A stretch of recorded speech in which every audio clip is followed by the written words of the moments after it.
Hello, fellow robots out there in Internet Land. I am Sobertron, and welcome to the next episode of Titancraft Season 7 here on TangoTech's Patreon server. And as always, guys, if you want to join this amazing community, all the information you need is down in the description for TangoTech's Patreon page. Follow the link, sign up. It's truly amazing. You will have a blast, guys. A blast. I've taken a bit of a break. I haven't put out an episode last week, and I apologize for that. Life. I went back to work and things after like 5 weeks of vacation. It was fantastic 5 weeks, but had to hit the grindstone doing the day job and things. But we're back here at our Furnace XP farm, and this place, it cranks. It is amazing, and if you notice, I have been able to get all the beacons in. That's right. This place is, at least this room, the interior portion is now 100% complete. Beacons are secured. One thing I also did in between episodes, among other things, was Nexus and I added a couple more layers to the yield bamboo farm, a total of 9. I don't know how much bamboo this is. It's a lot. It's currently off. We don't have it running when we don't need it, is the biggest thing. It's not, I don't think it causes a lot of lag, but it does create a lot of entities, and we're trying to be good server members here. And there's a couple more things I'm going to do after talking to one of the mods to make this place a little bit better. One of the things is I'm going to get rid of these water streams that are down there. And what I'm going to do instead is I'm going to move these lava sources that are down there, destroying all of our cactus, and I'm going to put one directly underneath every single one of the droppers. That way, just less time for those entities to be on the server. One other things the mods asked us to do, and we'll probably get to it eventually, is something to do with this bamboo farm, and that's all these furnaces. The reason we picked furnaces was because we thought it looked the best next to the deep slates. We could have used obsidian. We contemplated using obsidian. We needed a block that was non-movable. We contemplated using gray terracotta as well. It just didn't look good against the deep slate tiles over there. But these are tile entities, and they cause lag because they're constantly checking to see what state they need to be in. So sometime in the future, we are going to be going through the painstaking process of removing thousands of furnaces and replacing them with obsidian. So, a little sad on that, but, we're trying to be good members. For today's project, we will get to in a minute, which is over here, working on a sugarcane farm, and after this project is done, and we have everything routed up to our main room up there, this place will be pretty much complete. I have one other farm idea, but the mods have asked me to... Yeah, I might cause a little bit of lag, guys, every now and then. Sorry, but I like having one spot to do my things. But sugarcane farm's going to go here. There's, in the future, another farm up there, but we're going to wait on that. So I've done some groundwork, but I'm getting ahead of myself like I always do, because despite the fact that I haven't recorded, I have been playing, after work on the weekends, and we got something done this past weekend, and I'm going to show you it. I'm going to tell you about it, and we're going to head over there. So I will see you way on the other side of the server in a minute. So we have arrived again for, not the last time, but at least the last time for the foreseeable future, at the Wither Skeleton Farm. The public Wither Skeleton Farm, guys. We finished this. Finished loosely. The perimeter's done. Floor is 100% spawn-proof. What happened was Gore Wings, who's in charge of the project, went out of town. I think he went to PAC South. I can't confirm that, though, even though he just told me like 10-15 minutes ago. And we wanted to get this place done before he got back. And I'm going to grab these shulkers, because there's lava in them, and I need the lava for what I just talked about back at the furnace farm. So Gore was out of town, and Cash, myself, and Nexus wanted to get this place done. So Nexus was a beast and cleared all the lava he could with flying machines. Cash and I filled the rest in with gravel. And then we had a huge group of people, like 10-15 people came over and finished the last chunks. It was a 3-wide strip that went all the way from south to north in this place. And within a couple hours, it was just done. It was gone. And then myself and I think Tiger came by and finished up the floor. I woke up the next morning and the floor was done. I was super, pumped about it. And we also had to make a couple other changes to the farm itself. One being, we needed a place to spawn in extra piglins. Occasionally, they are disappearing on us. I'm not sure if wither skeletons are killing them. But we needed something easy, so this is the closest Crimson Forest biome. So a quick and dirty little mob farm. that I can turn on and off with the push of a button. So right now, if I just do that, then all the lava retracts, and we can get spawning happening. And then when you have enough piglins, you hit the button again, and the lava comes back. So we got a couple spares right now.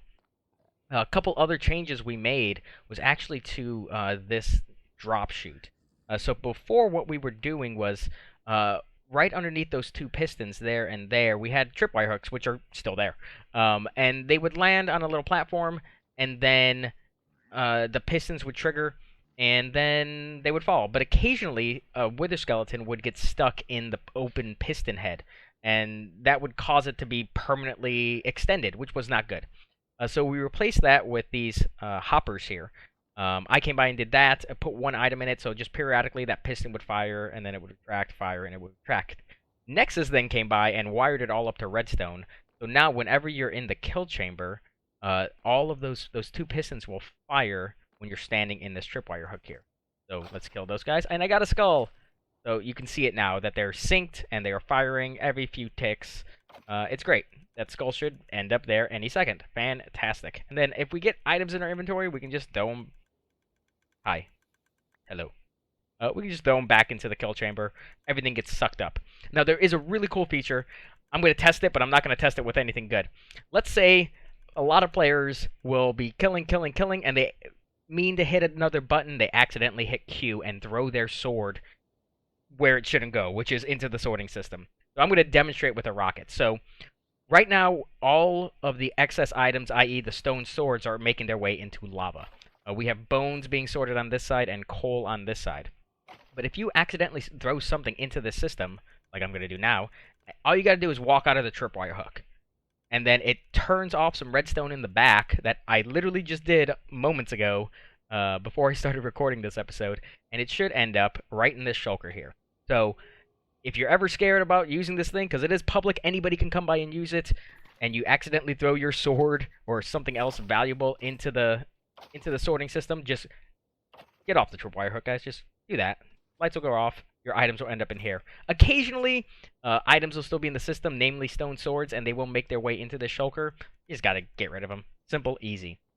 There's one last thing we need to do before we open this farm, and Gore grabbed the first skull that he got from this farm. It's a nice little memento and a keepsake. And I secured it for him, because that's what friends are for. So, first skull is now up there. Oh, you can't really see the text. That's kind of sad. But anyway, that's what that's there for. Hopefully, we get an invisible item or an item frame coupon in the above soon, and we can make that item frame disappear. That way, it's just the skull over top. But yeah, guys, farm's done. Come out, use it. This is the official announcement. Gore gave me permission to announce it in my video. We'll probably put out a message here shortly on the Discord. That way, people can come by and have fun. It's great. I love all the little kind of redstone-y things we did, with especially that conveyor belt. I love that Nexus is back, because he just inspires better redstone out of me, and he comes up with ideas that I never thought of. I'm sure he will come by in a little bit and fix this janky redstone I put in back here for that, item recovery system, because it's kind of dirty. I'm not gonna lie, it's kind of dirty. But yeah, come out, use it. Oh yeah, DJ and Az also, and Nexus, dug a big hole above the farm. I don't know if that helps spawn rates. I think it does. Who knows? But they did it, and that's what's important, guys. Okay, that's enough of that. I'm gonna head back. We're gonna get started on this sugarcane farm, or at least continue the sugarcane farm that I've started in between episodes. I realized I didn't show you how the bamboo farm worked all that well, and we're using a slightly modified design to make this sugarcane farm, so I'm going to show you how all the mechanics work on it, to just explain it a little bit better. So I'll see you guys over there in a moment. I've made it back to the perimeter, guys. I've already placed in the lava into all of these water streams, so now when the droppers fire, they go right into lava as opposed to going to a water stream and lava in the corners. I have to remove that stuff still, but I wanted to make sure I got this bit done at least. You can still see my shulkers of lava buckets down there. But it's now time to talk about the sugarcane farm, and also at the same time the bamboo farm that I really didn't talk about last time. Both these farms were designed by Nexus. They are modular, they are scalable, you can build them as big or as small as you want, and they are fantastic. I mean, they're just really cool. They're really cool farms. They are very resource intensive though. Lots of pistons, lots of glass, and lots of slime blocks. But I wanted to talk about the initial design, starting with the bottom because this is where the collection system goes. So right now, it's a 3 wide water stream that goes all the way down. All the items will end up down into this 1 wide channel, and ultimately we're going to do some storage that will come out right here. Each of these modules, though, is 5 wide, so that each one, yeah, 5 sugarcane per module. Um, the difference, though, there were some unique things about these outer bits, because these inner ones have 2 pistons each. One is facing either direction. But the top ones, or the outside ones, need to have the piston on the top facing inward. And that's because a redstone signal is going to come into this piston and cause it to fire. For these ones, the redstone signal is going to come into the piston. This will fire, and it'll bud power this one to fire at the same time. The one difference on this farm, the sugarcane side, than on the bamboo, is that I had to add in some waterlogged stairs behind the dirt because sugarcane won't grow if it doesn't have any water nearby. But the next step actually is to put in some slime blocks. So let's see if there's any left over from. There's a couple slime balls. No, no slime blocks. We do have a small little slime farm here, and you can see it working quite nicely. The problem is it doesn't work if you're not really close by. So let's see if there's any. Okay, this will at least get us going. That's good. So because of the way the pistons are, you have to place the slime blocks differently, depending on if the piston's on the bottom or the top. And pretty much what you want to do is you want to place a slime block on the piston head itself. So for the ones that are piston on top, it's going to create this archway. Yeah, sure. And then for this one, it's going to create like a U-shaped configuration. So all you need to do is repeat that on all the piston heads. So this is really just mind-numbing repetitive tasks here. And then once that's done, all you need to do is place glass in all the kind of void spaces. So 2 glass on each side of the slime blocks, and then 1 in this air gap here. And then that's just going to repeat itself all the way down.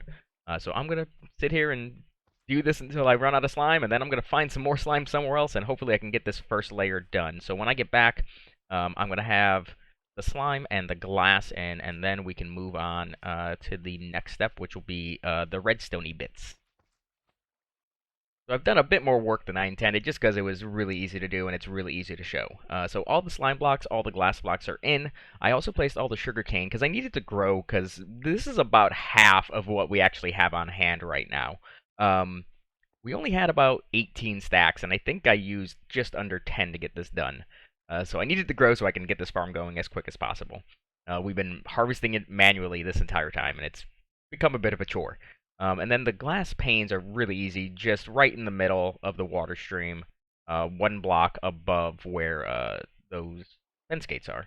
And that's all the way down, and that's going to go all the way up as well, as high as we need to make this farm. So the next step is the redstone. So the first thing I needed to decide was where to put the redstone clock, and I'm going to end up putting it in this corner over here. So the redstone signal is going to hit all of these pistons, go all the way down, and then come back this way, and it's just going to zigzag its way along. The one thing you need to do is make sure you have these immovable blocks. So these are going to go on either side of the piston. Pretty much anywhere where there's a slime block, you need an immovable block. And then where these glass blocks are, you can place any slab you want. So it's really easy to do if you just walk along like this, like I'm doing right now with these, and then picking, yeah, you guys, double clicking. You guys know the drill. It's really easy. Yeah, just slabs.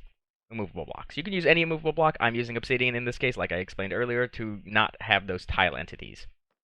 Now, once that's done, all you need to do is a repeating pattern. So I'm going to get set up here, and I need redstone dust. So you need so because the signal's going this way, you want a repeater on top of this first immovable block. Then you need a solid block on top of the piston, and I'm going to spawn-proof that as well. This also will help us place the sea lanterns, because the sea lanterns will go right on top of this block once we're done. And then back here, a redstone dust on top of the second movable object, and then 2 dots of 2 dust on top of these slabs. And then it's just repeat the pattern. Lots of mind-numbing placing of blocks. Very intensive. One last thing. These repeaters need to be on 2 ticks. Almost forgot that. It could theoretically do it on 1 tick. We tested it on 1 tick on the test server. However, because of delays in TPS, we were having issues where some of these were extending and they were losing their blocks. And putting it on 2 ticks helped it out a lot. And it honestly doesn't affect the farm at all. It just makes it go a little bit slower, but honestly, not that big a deal. So this is my life for the next 45 minutes to an hour. I'll probably just place all the blocks first and then go through and place all of the redstone bits to it. And then once that's done, we just need to build the clock and test this thing and see if it all works. And now we're going with a pretty standard etho hopper clock. I don't know how many items I'm gonna need inside of it at this present moment. I haven't looked up the growth speed of sugarcane yet. I know bamboo is very fast. We actually, I think, have about 2 stacks of items in the hopper clock over there. But I'm probably going to need considerably more. I'm pretty sure sugarcane grows a lot slower than bamboo does. But yeah, just got to do a little bit of research, and I'll figure that out before I come back. But I will see you guys once all of this is done. All of our redstone bits are now in. Really simple, not difficult at all. Just repeaters and redstone dust and full blocks. This is our clock right here, standard etho hopper clock with an observer looking at this hopper right here. Whenever this state goes from full to empty, it'll trigger the system. Right now, it's kind of off. I've actually got that repeater backwards because I have no storage for any of this sugarcane right now. I did 2 kind of small-scale tests. The first one was when the sugarcane was fully grown like it is now, and I got just over 17 stacks of sugarcane from this, so they might not have all been grown. I didn't actually do the math on it. And then I just let the system go again, so I collected it up manually, got those, 17 and change stacks, and then I'd let the system fire again just naturally, and I got around 44 total sugarcane. Which honestly is fine. The point of this whole area is to just be AFK here, let everything running at one time. That way I don't have to be AFKing at multiple locations, which is impossible because I'm simply one robot. But right now I want to work on the collection system for both our gunpowder and our sugarcane, actually. And I want it to go up into this, main XP room. I've done a bit of work already out here to get it at least started. So what we're going to have is right behind this wall is where shulkers of gunpowder and sugarcane are going to go. That way we can craft the sugarcane into paper and then use the gunpowder and make rockets. So I've got these 2 little pressure plates that are hooked up to some redstone that are going to drop that wall like it just did. And we're going to have 2 shulkers. One will be kind of in line with this copper block, but back one, and the same will be there. And then we'll have some crafting tables in the middle. Simple redstone underneath here, and honestly, it's so simple, I needed Caabele's help with it, because I was just racking my brain on how to do this, overcomplicating things. Caabele came by, and he's like, dude. And I'm like, I wish you didn't show me that, because it's honestly very simple redstone out here. It's a couple of pistons, and some torches, and repeaters, and some target blocks, actually. So this is it right here. Simple, easy. Where I was running into issues was actually with the pressure plates themselves. They only put out a single strength of 1 when a player's standing on it. So I had to come up with this loop system. But because of this, honestly, there's 2 redstone torches here. You actually have to stand right in the middle of those 2 pressure plates in order to get it to work. Which is, it's whatever. Either I needed only 1 pressure plate or I needed to use 2 and stand on both of them, which is what I ultimately decided on. But what we're going to do now is build some manual shulker unloaders back here. I'm kind of using a design I used last season, but splitting it in half. I used it as a bone meal crafter. Basically, what was happening was let's say you had a shulker there and there. Bone meal would come into here. You can use a crafting table to craft it up, and then you place the bone blocks in there. And then it would automatically detect when this shulker was empty and this shulker was full, and break things automatically. It's great. So I'm splitting that in half. I'm going to have shulker loaders down at the bottom and shulker unloaders at the top that the player can use. And I like to start with the end in mind. So I'm going to build backwards down to where I can ultimately get the items loaded in.